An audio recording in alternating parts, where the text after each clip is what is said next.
Good afternoon and welcome to our first episode of the 2022 Congressional Conversations, where we discuss priorities of the New York Jewish community with our congressional elected officials. I'm your host, Gideon Taylor, the Executive Vice President and CEO of the Jewish Community Relations Council of New York.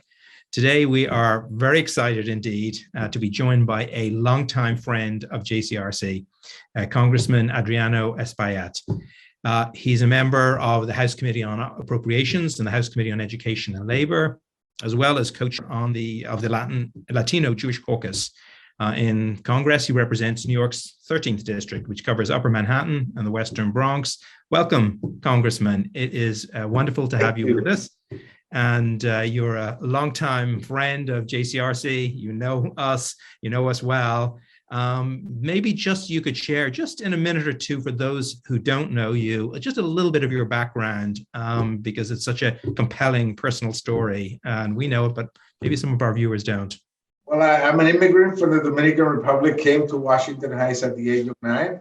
So I've been in the neighborhood for some time now, stayed here all my adult life, and I represent the 13th district, which is a very diverse district. It has in it Harlem and East Harlem and Washington Heights, Hamilton Heights, Inwood. It has the northwest part of the Bronx with neighborhoods like Norwood. They have a Fordham Hills. It has Kingsbridge.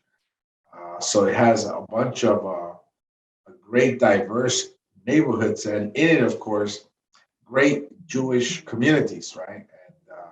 Not just in Washington Heights, but across the district, we find the presence of many of our Jewish neighbors.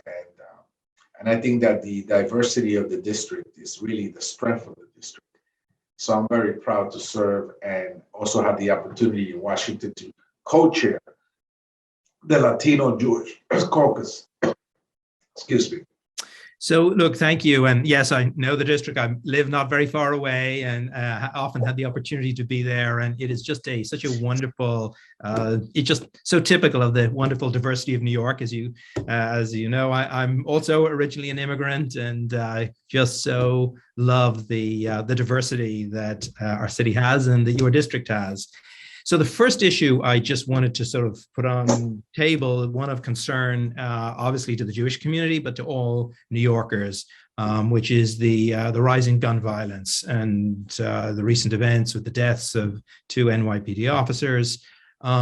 What steps do you see the federal government taking and law enforcement, and how do you see what can we do to help and be part of addressing this issue, both as Jews and as New Yorkers? Well, thank you for the question. That's I think a very important question. And the gun violence epidemic, I think, is gripping the city right now. Fortunately, we had a young woman, 19 years old, killed in a Burger King in East Harlem. And then we had a little girl, an infant, really 11-month-old, shot in the face as she was with her mother in a car. And that same night, we had 2 police officers, both of which lived in the district, one of them in Inwood and the other one in East Harlem. Both are of Dominican descent, shot and killed in the 32nd precinct. And so the president came into to New York City to discuss with Mayor Adams ways in which we can combat gun violence. And I support the plan wholeheartedly. In it, you have precision policing, which is what the mayor is focusing on. Is a model that focuses on 700 people that have been involved in 1,700 incidents or crimes of illegal arms in the city of New York, representing slightly over 17% of the actual crime rate of the city. So these 700 people are causing havoc in the city. So the police department is now focusing on those 700 to begin to address the critical mass of people wielding illegal weapons across the city of New York. So that's one step. A national step to try to stem off the iron pipeline could be to fund alcohol, tobacco, and firearm, ATF. So they could then partner with local law enforcement and state law enforcement in developing strategies to cut off that pipeline, particularly in ports of entry in New York City. That's another, and the ask for by Senator Schumer and myself will be $1.5 billion for ATF. For the police department and the city of New York, it will be $500 million, $300 for policing and $200 for community efforts, such as summer youth jobs, $50 million for that, as well as the violent interrupters, young people in the communities that could help diffuse any type of violent situation about to emerge. Finally, then you have the gun package, which is very broad. I'm part of the gun package. I presented the Ghost Guns, Our Guns Act, which looks to hold ghost guns to the same standard of any weapon. Background checks will be similar to others. Currently, ghost guns are circumventing the law. People get the kit at their home and assemble it there, and all of a sudden they have a 9mm weapon without a serial number to be tracked. So that's very dangerous, and it's looking like ghost guns will be the guns of the future. So we must restrict them now. So those are the sort of like the basic steps that we're looking to support to address this violence epidemic in the city of New York, and I support the mayor's plan wholeheartedly. So we were very fortunate at JCRC to have the mayor speak to us at our assembly just a couple of weeks ago, and he spoke very powerfully about these issues, and also about another issue I just wanted to raise, a related issue to some extent of the rise in hate crimes. And obviously deeply concerned to us as Jews, but as New Yorkers as well.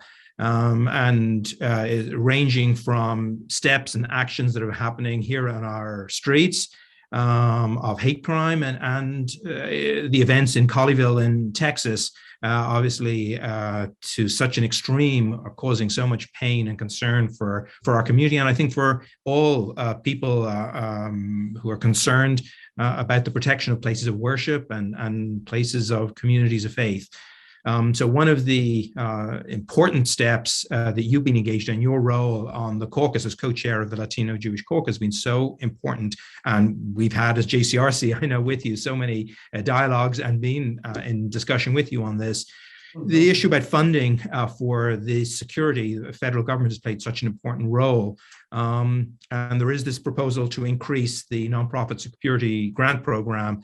And I just wanted to sort of get your thoughts on that and what role. I am supportive of increasing that and also of training. And my understanding is that in some of the more recent attacks, things have gone in a safe direction.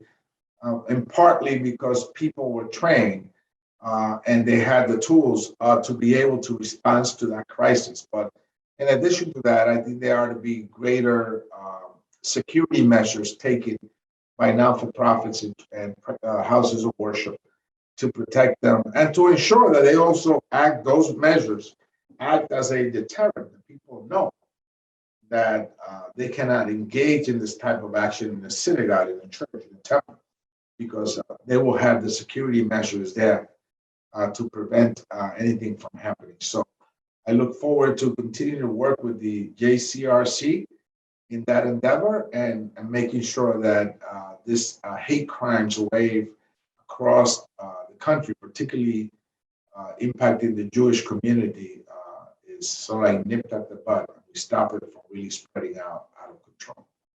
Thank you so much. And we together with UJA Federation have a CSI, our security initiative, and they're working not only with Jewish institutions to help them access federal funds, but all inter-religious groups and different religious groups. And I sat in on one training seminar for that the Jewish community did, but for all communities of faith. And I think that partnership on security is such an important one, both from the point of view of security and also from the point of view of strengthening community ties on something that's so abhorrent to all of us. And your role in that, we really appreciate.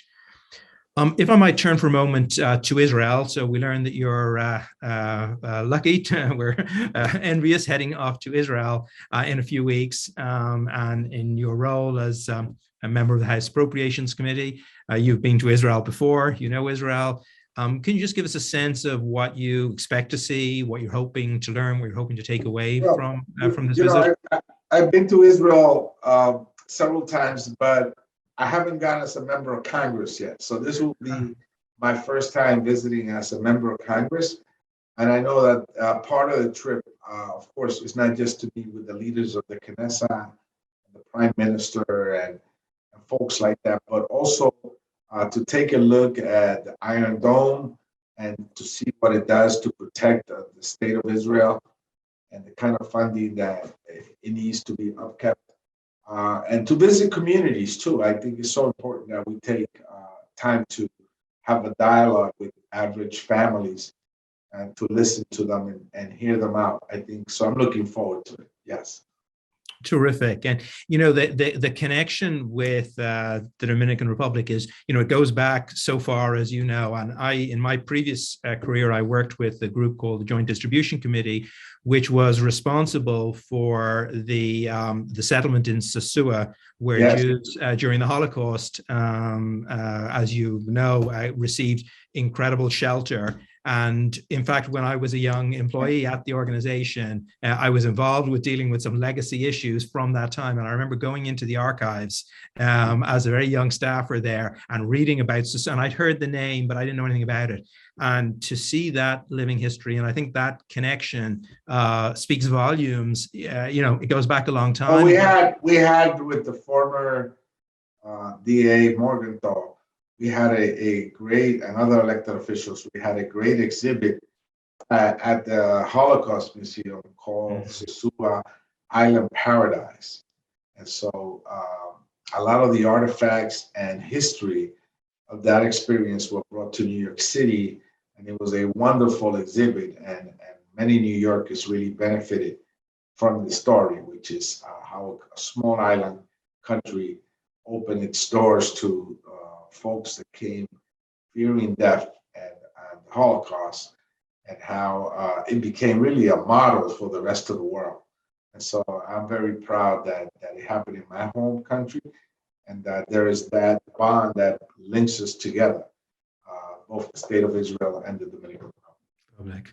Wonderful. So last question, and then I will let you go. Just tell us a little bit about the Dominican Republic, about issues that are facing the DR now. I think it's obviously an issue of such concern. The connection between the Dominican Republic and New York is so strong, as our connection is to Israel, and the connection so many ways. Maybe you can just share a little bit before you leave us on what's sort of on your agenda in terms of strengthening aid to the Dominican Republic, and what should be on our agenda as a Jewish community and as New Yorkers. Well, of course, the Dominican Republic is a developing country. Is now its president is a son of immigrants from Lebanon, who happens to be a very strong supporter of Israel, and someone that's fighting corruption and drugs. And even though the pandemic has hit the region very strong, the GDP growth in the Dominican Republic will be spectacular this year. I think higher than any other country in the hemisphere. The New York Times just recently shed light on how they dealt with tourism right in the pandemic, and how they were able to transition. And during the pandemic, when tourism was down, it was really the remittances from the diaspora that came into the country that kept the economy moving forward. But now they're a democracy, a strong democracy. They abide with the rule of law. I think a strong ally of the United States and Israel. And we're pushing for them also to have access to nearshoring. That means that they'll be able to produce some of these goods that we have so much difficulty getting from another part of the world or the planet. Why not produce them right here in the United States, or nearby in a neighboring country that happens to be an ally of the United States? And so they're looking to position themselves along with Costa Rica and Panama in being countries, the block of countries in the Western Hemisphere that are US-like in terms of their political system, their electoral system, and that are respectful of the rule of law, and that are supportive of the United States and states like Israel. And they want to have access to nearshoring and be able to manufacture not just textiles and footwear, but even microchips. I think they have the capacity to do so, and they have a stable economy that for the last 2 decades or more than 2 decades has seen a significant GDP growth every year, above 5%. And this year, maybe even higher than that, even in the middle of sort of like the tail end of a pandemic. So it's really impressive what they've done over there. They need our help. Obviously, they're still a developing country with challenges of poverty, and the healthcare system needs help, and energy needs help. So we need to have them as an ally, and anything that I can do to foster a stronger relationship between the United States and the region, really, not just the Dominican Republic. I try to do that every day. Yes. Wonderful. Well, I think this the partnership that JCRC has had with the Dominican community, with you personally, is one that we value very strongly and deeply. I look forward to continuing this conversation maybe next time in the district. Yes, we'll take a walk around. Yes. Always fun to be there. Maybe we'll run into Dr. Roof or somebody like that. Yes. Well, maybe, you know what? We'll all have lunch together with Dr. Ruth. In the neighborhood, yes. We love Dr. Ruth as our big personality that we share her. So that would be wonderful. So we'll look forward to doing that. We'll look forward to continuing this conversation. And thank you for your engagement. Thank you for your friendship with JCRC. And we will be continuing this conversation. Thank you so much. My best to Michael and all of you. And keep on doing the great job that we always done. Thank you very much. And you too. Thank you. All the best.